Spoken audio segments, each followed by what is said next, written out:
سبيل الدموع سبيل مريح تنهدى يا صاحي كي تستريح وبث بسم الله الرحمن الرحيم. Riwayat Bukhari juga menjelaskan Nabi kita Muhammad SAW pernah keluar di malam hari lagi terang langit, bintang-bintang kelihatan, gemerlapan. Apalagi zaman dulu tidak ada penerang lampu seperti kita, tidak ada penerangan lampu. Jadi kalau orang makin gelap, tidak ada penerangan lampu, makin terang kita melihat langit. Ya. Kelihatan bintang-bintang gemerlapan, kata Nabi SAW, apakah kalian lihat bintang-bintang itu? Kata mereka para sahabat, tentu ya Rasulullah, jelas sekali, terang. Kata Nabi SAW, demi zat yang ubun-ubunku dalam genggamannya, demi Allah, nanti kalian di istana, kalian di surga akan melihat istana-istana di atas kalian, derajat di atasnya, seperti kalian lihat dari bumi sekarang bintang-bintang itu. Jauh sekali, cuma bisa lihat cahayanya. Lalu mereka pun berkata, ya Rasulullah, apakah itu duduknya, tempatnya ahli surga, tempatnya para nabi-nabi? Kata Nabi SAW, bukan. Itu adalah tempat orang-orang soleh dari umatku. Perbedaan derajat di antara mereka. Jadi sangat luar biasa. Oleh karena itu teman-teman sekalian, jangan mulai sekarang, mulai detik ini, ubah sebuah pola hidup yang selalu ada pada diri kita. Seperti misal, banyak orang di antara kita banyak buang-buang waktu kosong. Waktu kosong. Pada saat lagi waktu kosong, kemana kebanyakan orang?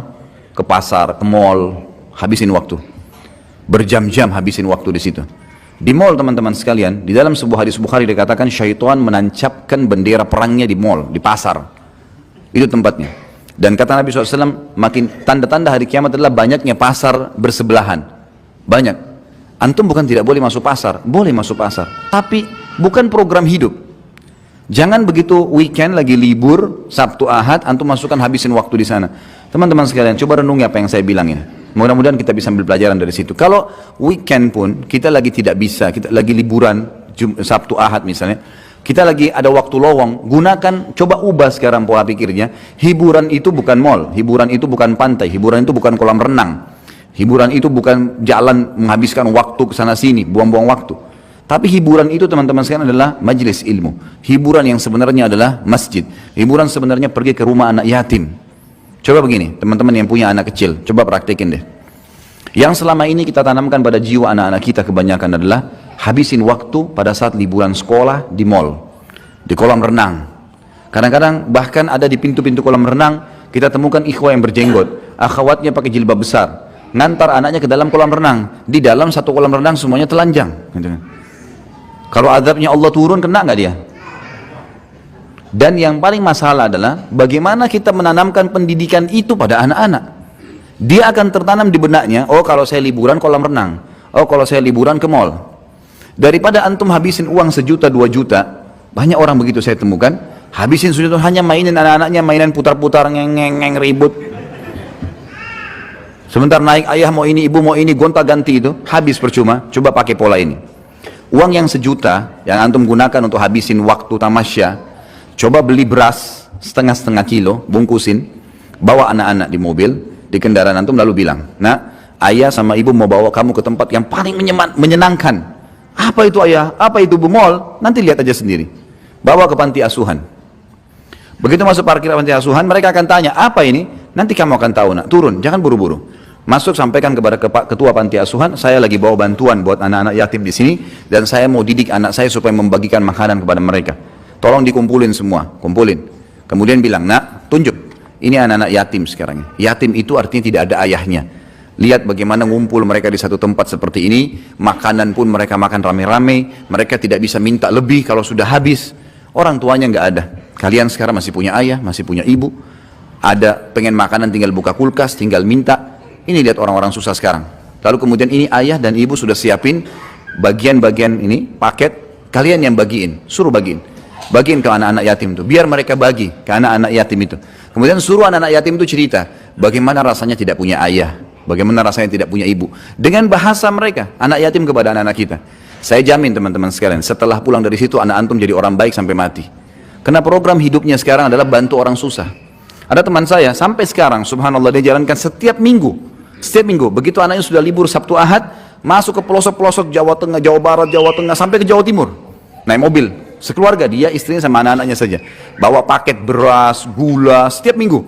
penuh mobilnya di belakang. Dan dia bilang subhanallah, dia bilang karena teman dekat saya, dia bilang subhanallah, semenjak saya lakukan program ini nggak pernah susah rezeki saya, ada saja datang. Saya masuk terus saya bawa bagi-bagiin, suruh anak-anak saya di foto-foto sama dia. Ada orang yang rumahnya sudah mau rubuh, ada orang anak nggak bisa sekolah karena nggak ada baju sekolahnya, ada yang nggak ada sepatunya dan seterusnya. Akhirnya jadi sebuah program hidup. Anak-anaknya sekarang setiap kali mau tiba hari Sabtu, mereka sudah bilang, ayah tolong beliin duit, kasih duit beliin pensil, beliin pulpen. Ditanya untuk apa nak? Untuk kasih teman-teman saya di kampung yang kita mau datangin. Setiap minggu dia pindah-pindah kampung tuh, didata sama dia sampai dia punya data ribuan orang miskin, orang muslim yang tidak ada pernah orang datang bawa bantuan ke sana. Dan anak-anaknya dari kecil sudah dilatih seperti itu. Sekarang anak-anaknya sudah mulai ada yang balik. Program hidupnya adalah kalau susah, kalau liburan pasti ke tempat-tempat ini, tempat-tempat seperti ini. Kira-kira mana yang lebih bermanfaat teman-teman sekalian? Dibawa ke panti asuhan yang mungkin orang anggap remeh seperti tadi, dengan antum bawa ke mall yang habisin waktu. Bayangkan mall itu selama antum di sana 5 jam musik terus, non-stop, dan musik haram. Yang kedua, berapa banyak orang yang terbuka auratnya? 1-2 orang saja antum wajib pungkiri, apalagi kalau 100 orang yang kita lewatin. Belum transaksi yang ada di sana, transaksi ribawi. Berapa banyak transaksi ribawi? Bukankah banyak di sana transaksi ribawi? Banyak, bank-bank sewa tempat ribawi ada, transaksi ribawi. Ada transaksi zina. Karaoke-karaokean itu siapa yang bilang bukan zina? Jelas-jelas gelap, dia makan nyanyi tapi ditemani sama lawan jenisnya. Gelap, kemudian dikatakan tidak berzina, ada transaksi zina, ada banyak hal kemungkaran. Lalu antum habisin waktu dan anak antum di situ, kira-kira bagaimana efeknya? Pintu-pintu seperti ini harus diubah. Kalau antum mau istiqamah di jalan Allah, mudah kita tersentuh kalau mendengarkan masalah surga, mau mengajak akhirat sebagai target. Memang urusan dunia harus diperkecil nih. Harus dipersempit memang, nggak bisa nggak. Kalau nggak jadi masalah, jadi masalah. Jadi banyak sekali begitu. Habis kalau liburan anak sekolah itu luar biasa. Sampai pernah di ikhwah-ikhwat menyangkul sama saya, Ustadz kita kalau liburan sekolah nggak tahu harus kemana. Akhirnya saya pun bawa anak saya ke pantai, bawa ke kolam renang, bawa ke sini, habis waktu. Terus saya kasih pemikiran, kenapa nggak dibawa ke panti asuhan? Kenapa nggak dibawa ke majelis ilmu? Kenapa di benak kita selalu majelis ilmu seperti ini hanya untuk orang tua? Kenapa nggak ditanamkan buat anak-anak? Sebagaimana kita bisa rasakan nyaman ilmu ada, kenapa nggak dibawa anak-anak biar dengar? Misal contoh, kan gitu. Kita ubah sekarang persepsi untuk itu. Karena memang kalau mau jadi ahli surga seperti itu teman-teman sekalian, memang harus betul-betul menyempitkan urusan yang bisa membuat kita lalai dari surga. Bahkan bahaya dekat dengan neraka. Contoh saja program sederhana. Saya kadang-kadang kalau ke masjid saya bawa anak-anak saya. Kadang-kadang anak perempuan saya pun ikut. Pada saat masuk masjid ada celengan, saya kasih duit. Ini nak, masukin ke sana. Mereka kasih, untuk apa abati? Dipanggil saya abati. Abati itu ayah sayang gitu. Saya bilang taruh dulu, masukin. Mereka masukin. Begitu mereka kembali, saya bilang ini masjidnya, rumahnya Allah. Itu kotak amal untuk kegiatan masjid. Biasakan kalian menyumbang. Masih kecil, 2 tahun, 3 tahun, 4 tahun, 5 tahun, anak-anak saya alhamdulillah, maka ikut. Akhirnya mereka bicara sama saya. Kalau masuk masjid, abati minta duitnya mau kasih celengan. Baik ini, kasih. Kalau lagi jalan, ada orang miskin lewat. Saya panggil. Lalu saya bilang sama mereka, orang itu mendekat mobil dikasih, ini kasih. Atau saya kasih mereka uang, ini uang, buka jendela kalian kasih dari sana. Kok dikasih tadi orang itu? Lihat orang itu bajunya, lihat susahnya hidup mereka. Kalau kita membantu orang susah, maka kita akan mendapatkan karunia Allah. Kata Nabi SAW, sesungguhnya kalian diberikan rezeki justru karena orang-orang susah di antara kalian. Maka setiap saya naik mobil, kalau anak-anak saya lihat orang susah, mereka tunjuk, itu berarti orang susah tuh. Tunjuk, itu orang susah, itu orang susah. Berhenti, baik kasih sumbangan. Jadi tertanam dalam benak mereka itu. Kalau saya telepon lagi keluar, kemudian saya telepon tanya kabar mereka, yang saya tanya, sudah sholat atau belum nak? Pertanyaan yang penting. Sholat dulu, bukan sudah makan atau belum. Sudah sholat belum nak? Keluar jangan lupa tutup aurat. Hari ini sudah hafal surah apa nak? Oh surah ini ya, baik, berarti mau dengar. Coba baca deh. Baca, mereka semangat karena orang tuanya selalu tanya. Jadi itu yang kita hidupkan dalam suasana mereka. Kalau ini, antum sedang mencetak kader-kader Rabbani. Ini yang dekat dengan Allah SWT dan ini menjadi aset amal jariah. Daripada kita buang-buang waktu, kita sendiri buang waktu, anak istri juga buang waktu, nggak ada gunanya. Nggak ada manfaatnya. Saya bicarakan dengan istri saya, kalau sesuatu yang penting mendesak baru masuk ke mall. Kalau tidak, jangan. Kalau darurat sekali baru. Bukan tidak boleh ya, tapi kalau darurat. Tapi kalau tidak, untuk apa habisin waktu? Seperti nanti kalau Ramadan tiba, ada orang habisin waktu. Dari pagi sampai tunggu buka puasa. Kenapa ini? Ada orang tidur dari pagi sampai menjelang buka puasa, cuma bangun sholat tidur lagi. Ini puasanya cuma setengah jam. Menjelang buka puasa baru bangun. Apa ini teman-teman sekalian? Di zaman Nabi SAW orang kalau lagi puasa jihad. Perang Badar di musim Ramadan. Ramadan pertama mereka tidak buka puasa padahal musafir gitu kan. Berperang dalam kondisi puasa. Jadi memang harus kita membentuk pribadi-pribadi yang menuju ke surga memang. Sehingga hawa nafsu dunia ini akan ditinggalkan. Karena kalau tidak kita berbahaya, kita akan terbawa. Manusia lemah. Manusia lemah. Orang kalau nonton film Hollywood, Bollywood 1 jam, 2 jam pasti enak. Nggak mungkin nggak enak. Orang yang dipanggil dan didatangkan artis yang hebat, laki-lakinya pintar action, perempuannya pintar action, semua gagah, semua cantik, lalu dinonton, pastilah enak. Tapi masalahnya merusak hati, gitu kan? Merusak. Sulit kita mau bangun sholat malam setelah tonton film-film begini, nggak bisa. Tapi kalau kita memang mengaji, memang taklim, memang larinya ke ibadah, maka akan terbentuk. Dan teman-teman sekalian, jangan pernah malu dengan perkataan orang. Ada judul ceramah yang saya susun, judulnya Iya, Ini Aku Sekarang. Emang harus begitu. Kita punya masa lalu pasti ada yang salah, tidak ada manusia yang sempurna. Nabi Adam alaihissalam lihat malaikat sujud depan matanya, tapi berbuat dosa.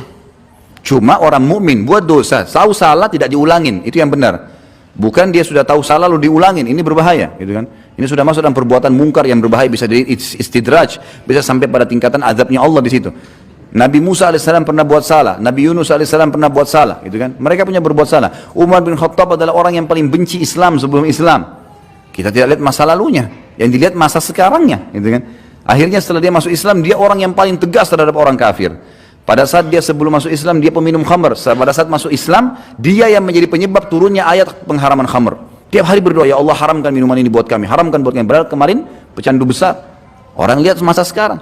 Sebelum masa jahiliyah bergaul sama wanita. Setelah masuk Islam, Umar bin Khattab yang menjadi penyebab turunnya ayat-ayat hijab. Turunnya ayat hijab justru karena Umar bin Khattab berdoa, ya Allah tutup aurat wanita kami, tutup aurat wanita kami, selalu sampai turun ayat hijab. Dan ada 13 ayat yang turun, semuanya berhubungan dengan permintaan Umar bin Khattab kepada Allah Subhanahu wa taala. Jadi memang masa lalu gak dilihat teman-teman sekalian. Kalau ada teman-teman yang lihat kita kena berubah penampilan, karena orang kalau lebih dekat kepada akhirat memang berubah tuh. Lebih tenang, jalannya lebih teratur, lebih tawadhu, lebih merendah, kata-katanya lebih santun, selalu mau berbuat baik, membela orang yang sedang terzalimi. Kita selalu begitu, terbawa dengan arus ingin mengejar pahala dan takut berbuat dosa. Itu wajar, orang akhirat begitu. Nanti akan ada olok-olok tuh. Kamu alim ya sekarang, kamu begini ya, kamu begitu ya. Jawab, iya, ini aku sekarang. Dulu ya dulu. Bahkan sampai separah apapun, seorang wanita pernah pelacur misalnya, atau seorang laki-laki memang pernah juga ngelacur, istilahnya sudah nakal sekali luar biasa, terus sekarang dapat hidayah taubat, tetap sama jawabannya, iya, ini aku sekarang. Dulu kamu begitu ya, dulu juga kamu begitu, iya, memang dulu, sekarang ini aku. Sekarang saya bertobat kepada Allah, mudah-mudahan Allah maafkan, itu yang penting. Jadi jangan pernah malu melihat perubahan-perubahan atau terjadi perubahan itu pada diri kita. Ini penting ya, sempitkan semua jalan-jalan menuju ke neraka, buka semua pintu menuju ke surga dengan program-program hidup yang positif kalau surga, dan tinggalkan semua program negatif dalam neraka. Kemudian sama hal tadi yang saya jelaskan, bagaimana kita tidak boleh malu pada saat terjadi perubahan pada